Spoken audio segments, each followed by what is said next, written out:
to. So everybody's just feeling a little bit of squeeze lately. Churches have been feeling the squeeze, nonprofits have been feeling the squeeze, and it's really all comes down to people for opportunity, whatever it is that they're doing, even if they're self-employed. So we wanted to share some practical tips to help you guys through this time, because it's all about being a good steward. The Bible talks about being a good steward with what God has given you.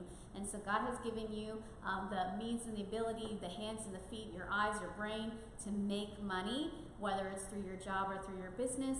It's just, what do we do once we have those finances in hand? So today it is going to be all about 3 ways that you can just have more cash flow now without working any additional hours at work or having to sell anything. But basically, just what can you do to cut your spending and have additional cash flow on hand right now, right away. So the first thing that I love to do, and we literally as a couple just did this a couple weeks ago, is that you need to audit your account. So audit your bank account. Go through line by line all of your finances and see where you're spending your money.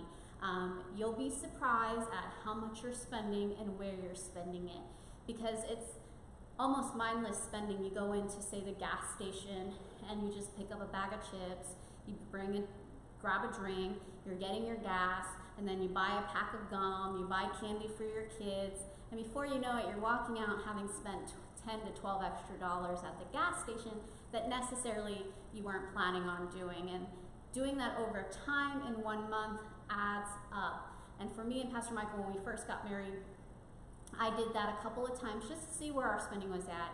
And what I found was every time he was going to work, he was stopping at the gas station and he was getting a drink and he was getting a small snack.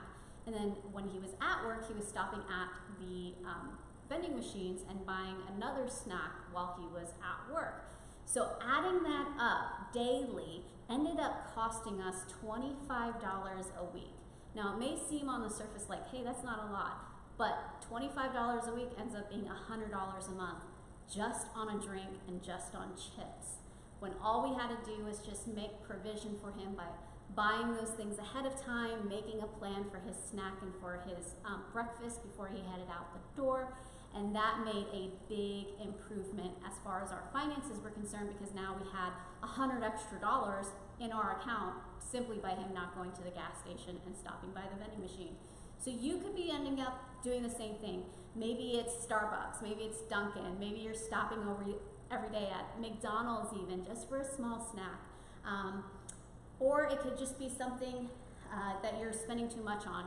Maybe you order pizza too many times during the week, or you stop for takeout with your family and you're just thinking, oh, it's just a little dinner, but it adds up. So audit your account and see where you're spending every single dollar.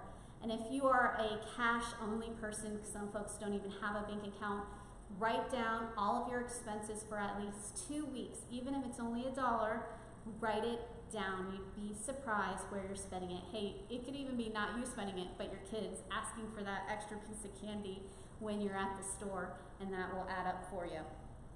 So the second tip I always recommend is eliminate your signups. So when I say signups, some of us, we love our Etsy accounts or we love our Netflix.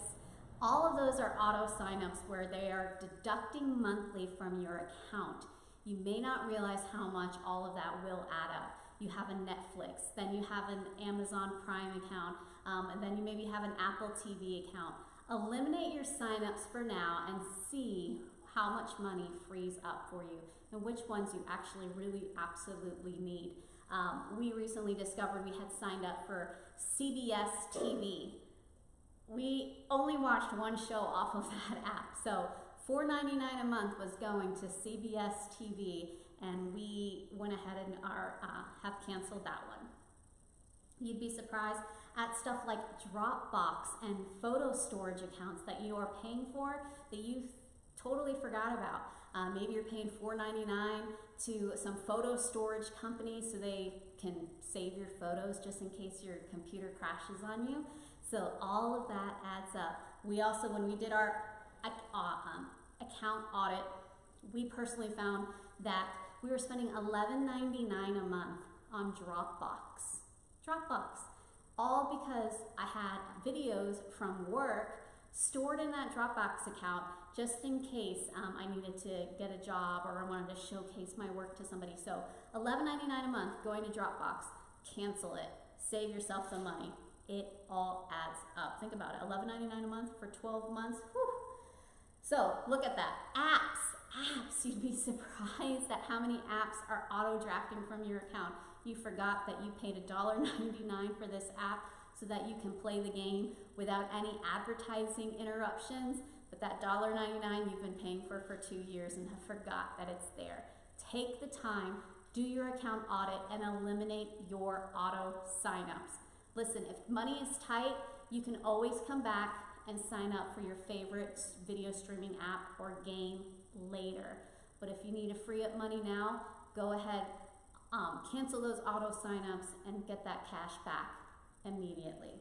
And then the third tip that we love at our house and we love to share with others is to take what we call a fiscal fast.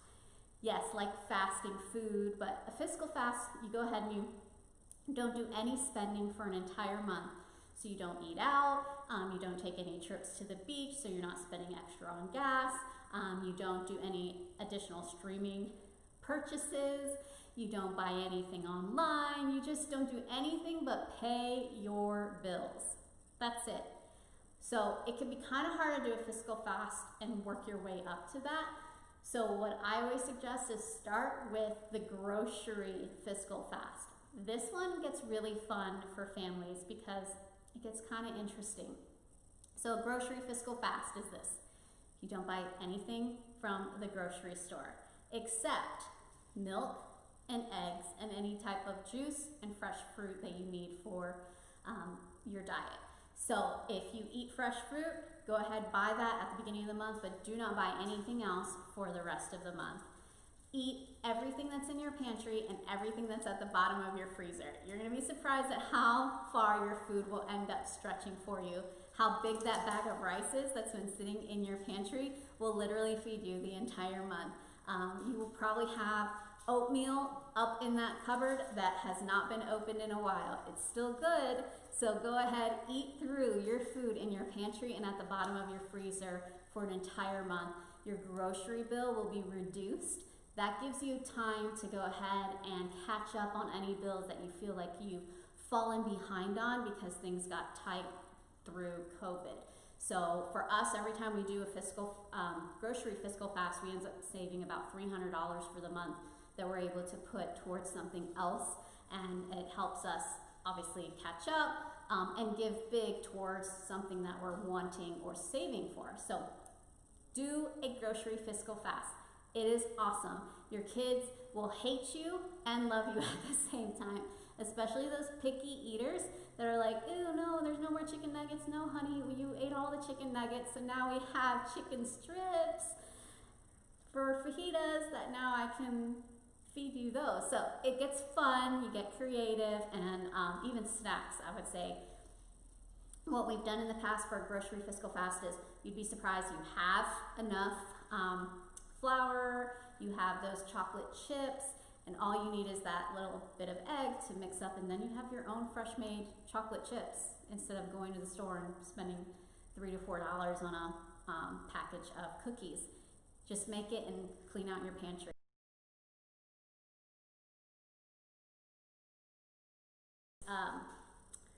Basically good stewards of the money he's given us. But some of us have not gone through actual financial classes. Maybe we didn't learn it in high school.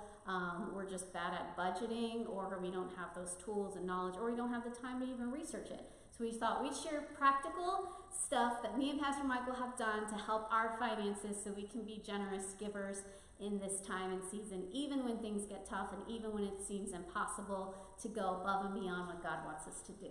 So we love you. We're praying for you. We hope you have an awesome weekend. And let me just also say congratulations to all of our Hillsborough County students who are done with school. Today's the last day of classes. So I know you're looking forward to summer and not having to get on those Zoom calls. We love you, we miss you. You know, if I saw you, I'd have tons of candy for you on Sunday, but we're gonna have to hold off on that for now until I can see you all again. So we absolutely love you and can't wait to see you again very, very, very, very, very, very, very, very soon. Remember, if you need prayer for anything, you can always text us at 813-413-5656 and text your prayer request to us, and we will be praying for you guys, especially during this time as everybody starts to get back into the swing of things of work, school,